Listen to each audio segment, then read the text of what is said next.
How can you get a weld test on the pipeline? My name is Bernardo. I've been in the welding industry for about 14 years. I'm about to give you the breakdown on the hiring process within these pipeline projects. So usually whenever somebody gets a project, they'll hire a superintendent. That superintendent is going to be told how many welders are needed.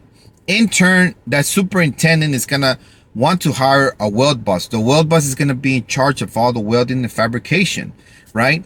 Usually that superintendent is going to be calling somebody that he knows because he wants to work with somebody that knows what they're doing. They have experience with each other. He might even owe him a favor because he got him work somewhere else. Now, whenever that weld boss comes into the job site, he's going to call 10 of his friends. He's going to call 10 people that he knows. If he's only allowed to hire 10 people, obviously he's going to want to work with people that have worked with him before. They know what they're doing. He knows their character, their work ethic, etc. If for whatever reason he calls 10 people and he only gets 7 of those people, whenever those 7 come in, he's going to tell those 7 to recommend the other 3. In turn, those guys will get recommended. He'll call them up and then the position is going to be full. This is why it's very difficult for people that get out of welding school to find a job on a pipeline. This works like this also in the refineries, but in the refineries, sometimes the projects are to a larger scale. So there's more open positions and more people are busy. In the pipeline, however, the only time you're able to get a weld test, if you don't know somebody, it's usually when there's an oil boom. Whenever there's a shortage of welders, everybody's hooked up. And the weld bosses can't seem to fill those positions. So sometimes random people will call them up and the weld bosses will be forced to hire somebody that they don't know. Now, people don't like doing this because people will lie. People will tell you they know what they're doing.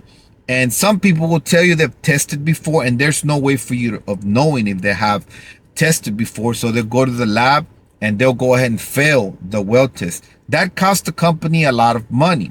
Other times, people will pass the weld test, but when they get to the field, they're not able to perform in a professional way because they don't have extensive work experience.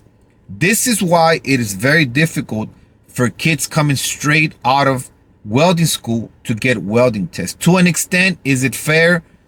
You can argue that, but most people want to hire people that they know because they want to make their job easier. The superintendent wants to hire somebody that can take care of the welding aspect so that he can focus on other areas.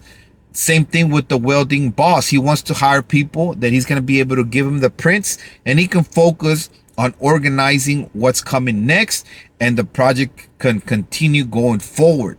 Now, don't let this discourage you. Again, sometimes you are able to get a job when it's booming. Sometimes you call at the right time and you're able to get a chance.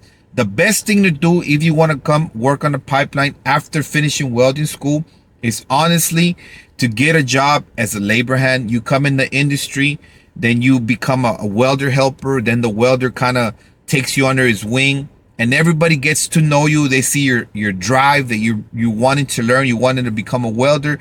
And eventually, if you stay consistent and you're working hard enough, the weld boss usually gives you a shot and you're able to become a welder. And now you have connections.